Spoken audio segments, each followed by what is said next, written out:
this. Welcome everybody to part 2 of Monday Night Live with Arden and Esther Stanhope. Time is such a problem these days. In fact, it's the scarcest resource we've got. We never get chance to get some more time in our lives. We get chance to get money and everything else, but never the time. So time is the most precious thing. Today I've got Esther Stanhope, BBC producer, with me, and she is going to lead a session on tips to avoid time jacking. Welcome, Esther. Welcome. Thank you so much. Thank you for having me. Good to see you. Thank you so much for joining us this evening. And the reason why we're talking about time jacking this evening is because on this very show, we were having a little chat in the water cooler after we pressed stop record a couple of months back. And we were talking about people. How can you tell when you have a time waster? This is to do with leadership. This is to do with business. This is to do with negotiation. This is to do with being savvy with your time. And if you work for yourself or you run a business, time is very, very valuable, because we are now living in a very time poor society, aren't we? And so how do you know when you've got a time waster? And I shared a story last time. I've got a couple of time wasters this time.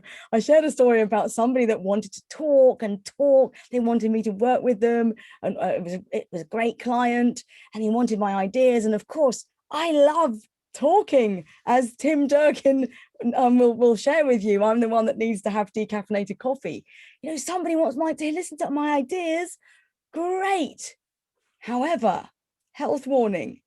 You know, how many ideas should I be giving away? So we had a really good discussion. I'm going to ask you what your thoughts are on this in a few moments. But do you ever find yourself giving away your time, or people stealing your time? At what point are they time jacking you? At what point are they time wasters? I've got a couple of things have happened to me recently since that show. There's been another incident where somebody just kept changing the date and changing. Oh, by the way, I'm going to be 45 minutes late.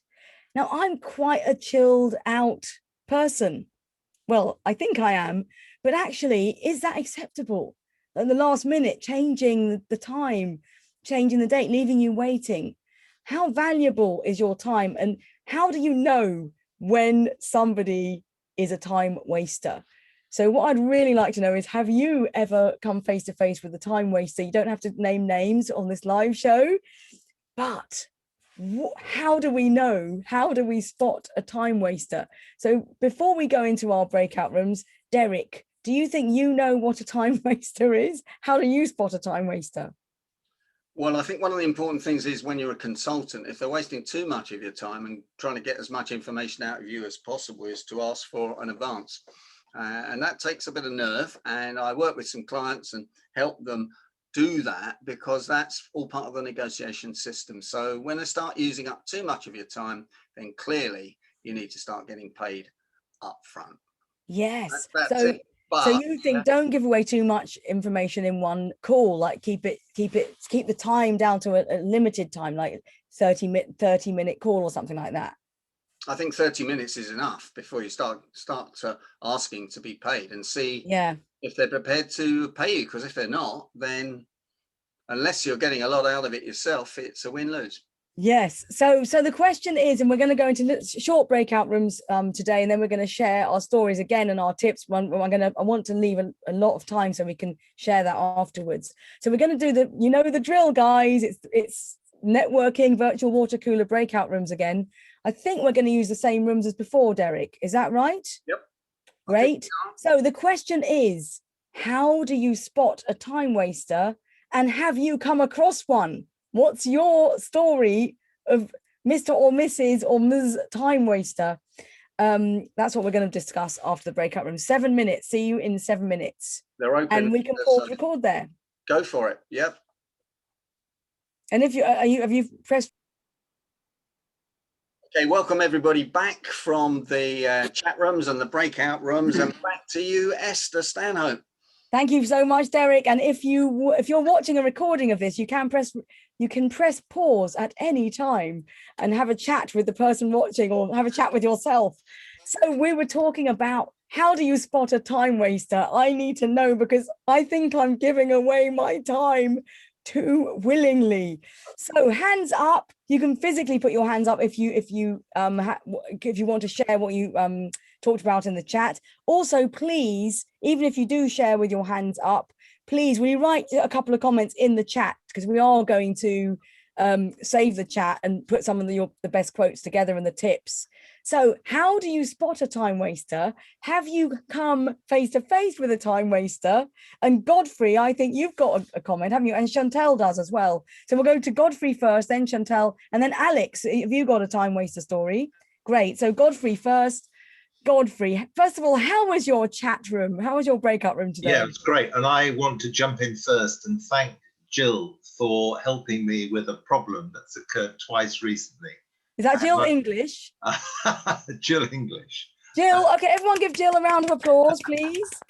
Jill, unmute for 1 second. We're gonna give you a 20-second bit of glory here. Jill, yeah. Unmute yourself for a second. And I'm sure we've all faced this situation, but I work for 2 or 3 organizations, and recently time is precious, and you get the facilitator or the person who wants to organize a meeting saying, what is your availability like in the week after next? And I go back and say, I'm okay on Monday, Tuesday and Thursday, but I need to know within 24 hours.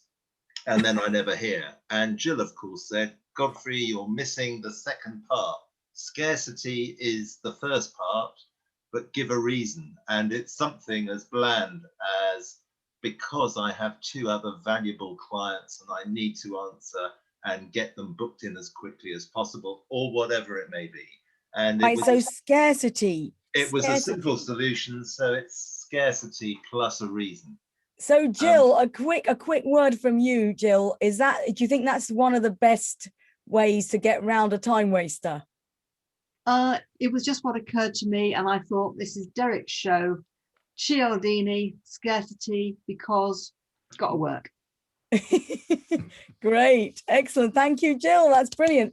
Chantel, let's go to you next, and then Alex Kent, we're coming to you after Chantel. So have you come face to face with a time waster? Yes, well, I had an interesting example. I was talking to a client last week, and she'd driven an hour and a half to go and have a conversation, go and have a meeting with a potential client. What she hadn't done is had a proper conversation with him before she booked the meeting. So she went through this half-day meeting with him, gets to the end of it, and he basically said, I haven't got a budget to spend on your services. So she'd done this hour and a half drive, 3 or 4 hour meeting, then she had an hour and a half drive back, and she's not going to get him as a client. And she hadn't actually thought to say to him up front, what's your budget? You know, how interested are you? How committed? This guy wants to sell his business and he doesn't want to spend any money on having somebody help him do it. So my advice to her was, have the commitment and the money conversation before you even get in the car, or before you offer to have a proper Zoom conversation with somebody. That is a really good tip. Does anyone want to add to that? Eva, I can see you nodding your head. And Tim, a quick addition. Eva, unmute yourself for a second. Yes, real fast. When it comes to time, this is the ABCs of real estate world. You never ask anybody when is a good time for you to meet. You give them 2 options. Yes, the two options. Oh, that's great. One or the other. And if none of these work, now at least we're starting this conversation when we should be meeting. They will come up with a 3rd option. Even if you have nothing to do, you just give them 2 options, because it's the same scarcity mentality. I'm so busy. Those are the times I have available. And if you come back with a 3rd option, well, I may be able to squeeze you in. And I even advise my brokers to say, well, tell them if I move a few things around, I should be able to make it. Great. Make sure that the other side understands that time is of the essence. Absolutely. Just don't give away your time willy-nilly. And I have somebody who helps me with my diary, because I'm so busy and I've got such scarce time. But actually, yes, when she gives out times, she used to give about 6 options. Like, my whole diary is hold. I said, don't tell them I've got 8 holds. It's like, no, I'm busy. Remember, I actually really am busy, but I don't want to just pack in loads of calls. So I said, look, never more than 3. Only ever give 3 examples. But And maybe always cap your meetings. Always cap your meetings. Don't tell them that we're going to meet at 10:30. Let everybody know how much time you have. You can always be flexible, right? Again, I can squeeze things around and make a couple of phone calls and we can stay longer, but you have to give yourself that opportunity for out if this is turning into something it shouldn't be turning into. Eva, thank you so much. Tim had a quick addition to the Yes, to the I learned a line a long time ago from somebody that when somebody meets you and they want your advice, there's that getting to know each other, and then there's that moment where they start asking for free advice, and the line is, "This is beginning to feel and sound like a lot like consulting. Would it be okay if I started the clock now?" Oh, I mean, who has the audacity to say that? I don't think I could say it. It works. I It works. think I could say, It look, works Mark like a charm. Quigley is laughing. He's got an icon laughing. I don't know if I could say that. Would you believe me if I said that? This sounds a bit absolutely. like You in my mind would elevate as a professional, because you're very proud of your time, and you're calling me on my game.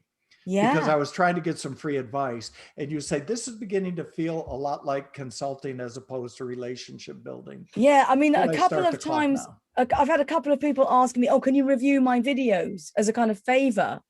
And quite often, depending on who it is and if it's maybe a client has introduced me to them, or it's kind of like a favor. And can you look at my videos? Well, that's going to take time, and that's actually using my expertise. So occasionally I might say, well, people pay me £7,000 to do that, to make it very clear that I would get paid a lot of money by Goldman Sachs.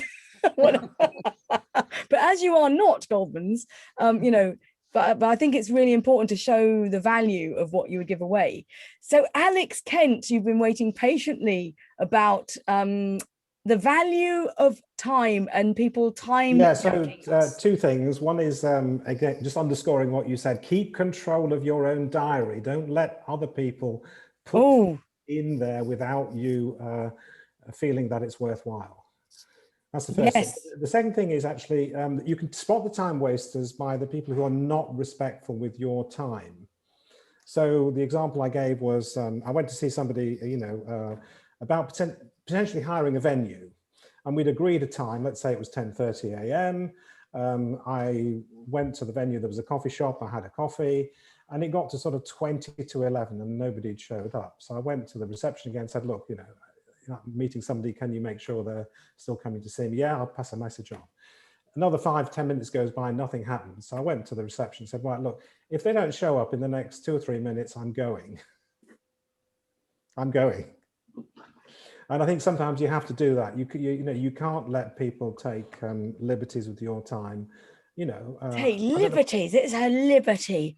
And the other thing, has anyone noticed this? Do you find sometimes it's not the high-end clients? It's actually the people that aren't that professional, the people that are going to pay you the least amount of money, that are the biggest time wasters.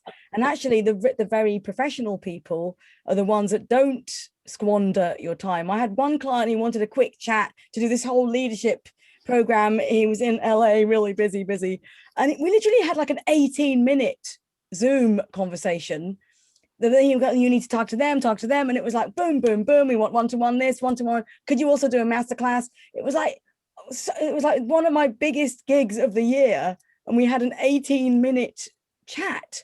I thought, wow, that was worth 18 minutes. Three things I want to just pick up very quickly. Yes. Jill mentioned Gildini, absolutely right. Scarcity principle, we're always busy. We've only got a couple of slots in our diary. That works. Secondly, it was Ellen Langer, the psychologist at Harvard, that came up with the word because. It was used in the photocopying machine when they used the word because. It qualified why you needed it, and it didn't matter what followed the word because, but people got 50% more compliance. Tim Durkin, I'm not sure I've got the nerve. I think that might be a bit on the more on the side of Texas. This is feeling like a consultancy. On this side of the Atlantic. This is feeling a bit like consultancy to me. I bet you say that to all the ladies. Tim's question is a very good one because it's, and Derek should recognize this, it's a trial close. Yeah. Yeah? Oh, a trial close. Oh, tell me. A trial close. You're going to find out if they're push something serious. out there and just say your question again, Tim. It was, I feel we've got to the point. I'm beginning to feel, or this is beginning to sound more like consulting as opposed to a chat. A chat. So it's a trial close. Is it okay if I start the clock now? So it's a yes or no answer to that. So Tim is testing, can I now start the clock? Of course, they could say no, but then at least you're not wasting time going forward. Alex, that's exactly the point. You're getting it to a situation where it's either a yes or a no. And Esther, when I was on the show when you had this discussion a few months ago, yes, and there was this chap that kept using up your time and time again. Yeah. And you what do I do? That is exactly what you should have done. But how did that play out though in the end? Yeah, well, I haven't got the gig yet, but I have been passed on to some. I know. I'm so embarrassed because I actually did go back and just rekindle the emails because of this. I thought I have to go and I've got to have something to show for this. I mean, there's definitely a relationship there. There's somebody else now who's become my handler, who seems to be a bit more on top of things.